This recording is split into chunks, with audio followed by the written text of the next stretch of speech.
Assalamualaikum warahmatullahi wabarakatuh. Bertemu lagi pada pelajaran prakarya dan kewirausahaan. Pada video kali ini, kita akan membahas materi penerapan sistem produksi makanan internasional berdasarkan daya dukung daerah. Karakteristik makanan internasional. Masakan internasional dibagi menjadi dua. 1. Masakan kontinental. 2. Masakan oriental. Masakan kontinental. Masakan ini berasal dari negara yang mempunyai dataran luas seperti Perancis, Inggris, Amerika, dan Australia. Makanan kontinental mempunyai ciri-ciri antara lain dari Eropa Barat seperti negara Perancis, Belgia, Swiss, Belanda, dan Jerman. Memiliki selera makan yang sama, yaitu bumbu yang sering dipakai adalah merica dan garam.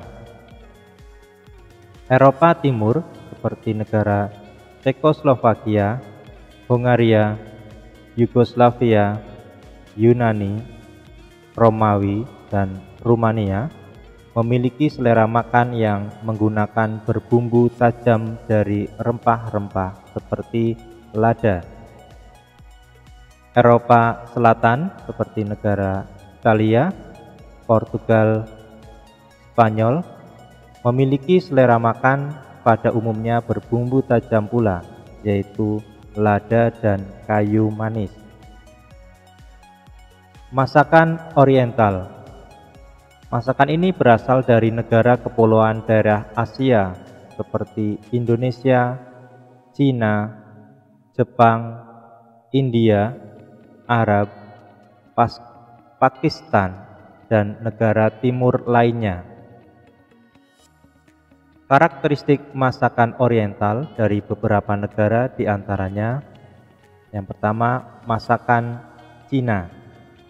Keistimewaannya yaitu pengolahannya cepat dan dilengkapi dengan saus tomat, sambal cuka, dan kecap. Masakan yang berkuah selalu dihidangkan dalam mangkuk. Alat makannya berupa sumpit, oleh karena itu potongan makanannya besar-besar agar mudah mengambilnya. Masakan Jepang. Ciri khas negara ini adalah menggunakan bahan mentah ikan atau ayam sebagai hidangan. Makanan Jepang yang terkenal diantaranya sukiyaki, tempura, dan yakitori. Bumbu yang banyak dipakai antara lain bawang putih, jahe, lada, macam-macam kecap, soyu, mirin, sake, vetsin, cuka, dan mustard. Masakan India, Arab, Pakistan. Makanan pokok bangsa Arab, India, dan Pakistan adalah nasi dan macam-macam roti yang dimakan dengan lauk seperti gulai dan kare. Kambing guling atau daging panggang dan kebab adalah makanan paling terkenal. Masakan Filipina. Makanan pokok bangsa Filipina terdiri dari nasi yang dimakan dengan lauk pauk, terutama ikan, dan merupakan perpaduan masakan timur dan barat. Filipina merupakan negara penghasil kelapa, maka masakannya pun banyak menggunakan kelapa dan santan. Bahan makanan lain yang dipakai untuk lauk pauk adalah daging babi, ayam, telur, daging sapi, dan hasil laut. Teknik pengolahan makanan internasional. Teknik-teknik pengolahan makanan internasional diantaranya merebus, yaitu memasak bahan makanan dalam zat cair pada suhu 100 derajat Celcius. Mengukus adalah memasak bahan makanan dengan uap air mendidih. Mengetim adalah memasak bahan makanan dalam sebuah tempat yang dipanaskan dalam air mendidih. Menggoreng yaitu memasak bahan makanan dalam minyak panas supaya bahan makanan menjadi masak, kering, dan berwarna coklat. Mencah yaitu cara memasak dengan sedikit minyak yang dipanaskan dalam wajan di atas api yang besar. Menyetup yaitu memasak makanan di atas api kecil setelah makanan itu direbus, digoreng, atau ditumis. Menyemur adalah memasak bahan makanan dalam lemak pada api besar sampai ke coklat-coklatan. Misalnya daging, kemudian ditambah sedikit cairan dan dibiarkan mendidih di atas api kecil dalam tempat tertutup. Menumis adalah memasak bahan makanan dalam sedikit margarin, mentega, atau minyak. Memanggang yaitu memasak bahan makanan langsung di atas api sampai ke coklat-coklatan dan mendapat lapisan yang kering. Membakar atau mengepan adalah memasak bahan makanan dalam oven atau pan pembakar sampai masak dan kecoklat-coklatan. Memanir adalah memberi lapisan telur dan tepung panir pada makanan yang akan digoreng. Memanir dilakukan supaya makanan mendapat kulit kering. Memarinir adalah membiarkan daging, ikan, atau sayuran beberapa waktu dalam cairan yang terdiri dari anggur, air jeruk, atau cuka, ditambah dengan bumbu-bumbu garam, lada, bawang merah, daun laurier, cengkeh, minyak, dan gula. Memfarsir ialah mengisi atau menutup atau membungkus makanan dengan bahan makanan lain yang dihaluskan. Melardir ialah menjelujur daging dengan pita-pita dari lemak. Dilakukan pada daging yang tidak berlemak, misalnya hati, unggas, dan daging buruan supaya tidak terlalu kering waktu dimasak. Membardir yaitu membungkus daging dengan selapis lemak yang tipis dengan tujuan seperti melardir yang sering dilakukan pada unggas.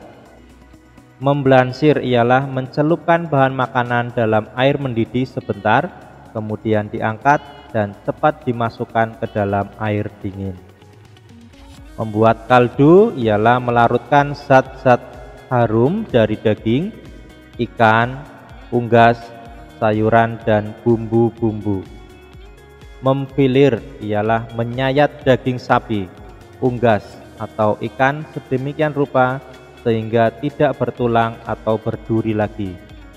Potongan itu disebut filet yang dapat direbus atau digoreng. Menggelasir ialah memberi lapisan yang mengkilap pada makanan, tar, atau kue-kue lain dengan cara menutup dengan gelasir air atau gelasir putih telur yang dibuat dari campuran gula halus, air jeruk, atau putih telur. Mengentalkan ialah menambah bahan-bahan pengental pada zat cair. Menjernihkan ialah menjernihkan cairan yang akan digunakan dalam masakan. Mengocok atau memukul ialah memasukkan udara ke dalam makanan, misalnya pada telur untuk membuat kolomben. Mendinginkan ialah membiarkan makanan untuk sementara waktu di dalam lemari pendingin sampai tercapai suhu dingin yang diinginkan. Menghidangkan ialah cara menghidangkan makanan yang telah matang. Selanjutnya penyimpanan produk masakan internasional. 1. penyimpanan makanan yang belum digoreng. A. Simpanlah makanan di tempat kering dengan suhu ruangan. Usahakan simpan makanan di tempat yang tertutup. Jangan diletakkan makanan tumpang tindih dengan barang berat karena akan merusak bentuk makanan. 2. Penyimpanan makanan yang sudah digoreng. Setelah digoreng, keringkan makanan agar minyaknya terpisah. Setelah dingin, masukkan ke dalam toples food grade agar aman. Pastikan kondisi toples tertutup rapat sehingga makanan akan lebih tahan lama. Tutuplah makanan dalam kondisi sudah dingin. Makanan yang disimpan dalam kondisi panas akan cepat basi. Masukkan makanan dalam tempat yang tertutup rapat. Makanan yang dibiarkan terbuka teksturnya akan lebih mudah menjadi keras. Yang ketiga, penyimpanan produk makanan basah. Simpanlah produk di dalam lemari es, karena produk tanpa bahan pengawet buatan hanya sekitar kurang dari 1 hari dapat dinikmati. Yang keempat, penyimpanan produk makanan berkuah. Pisahkan isi dari kuahnya. Panaskan kuah kurang lebih 6 jam sekali. Berikutnya bahan kemas olahan makanan internasional. Bahan kemas olahan makanan internasional harus memiliki sifat-sifat A. Permeable terhadap udara. B. Bersifat non-toksik atau inert, sehingga dapat mempertahankan warna, aroma, dan cita rasa produk yang dikemas. C. Kedap air. D. Kuat dan tidak mudah bocor. E. Relatif tahan panas. F. Mudah dikerjakan secara massal dan harganya relatif murah. Kemasan digolongkan berdasarkan beberapa hal, antara lain: A. Frekuensi pemakaian. B. Struktur sistem kemas berdasarkan letak atau kedudukan suatu bahan kemas. C. Sifat kekakuan bahan kemas. D. Sifat perlindungan terhadap lingkungan. E. Tingkat kesiapan pakai. Berikutnya teknik pengemasan makanan internasional. Pengemasan merupakan sistem yang terkoordinasi untuk menyiapkan barang menjadi siap untuk ditransportasikan, didistribusikan, disimpan, dijual, dan dipakai. Agar kemasan produk khususnya makanan dapat berfungsi dengan baik, maka bahan membuat kemasan produk makanan seharusnya memenuhi kriteria sebagai berikut. A. Tidak beracun. B. Kedap udara. C. Kedap air. D. Mudah dibuka dan ditutup. E. Antimikroba. F. Mudah dibuang. G. Mencegah kebocoran produk. H. Tidak merusak lingkungan. I. Cocok dengan produk yang dikemas. C. Memenuhi kebutuhan ukuran, berat, dan juga bentuk. Makanan internasional biasanya menggunakan kemasan yang sudah dibuat secara modern. Fungsi kemasan pun lebih ditekankan pada kenyamanan dan kemudahan untuk dibawa. Bahan yang digunakan biasanya ramah lingkungan, namun dapat tahan dalam jangka waktu yang lama. Di beberapa rumah makan, bahan makanan tradisional asli dari negaranya pun banyak digunakan. Bahkan kemasan ini memiliki arti tersendiri sesuai dengan event pembuatannya.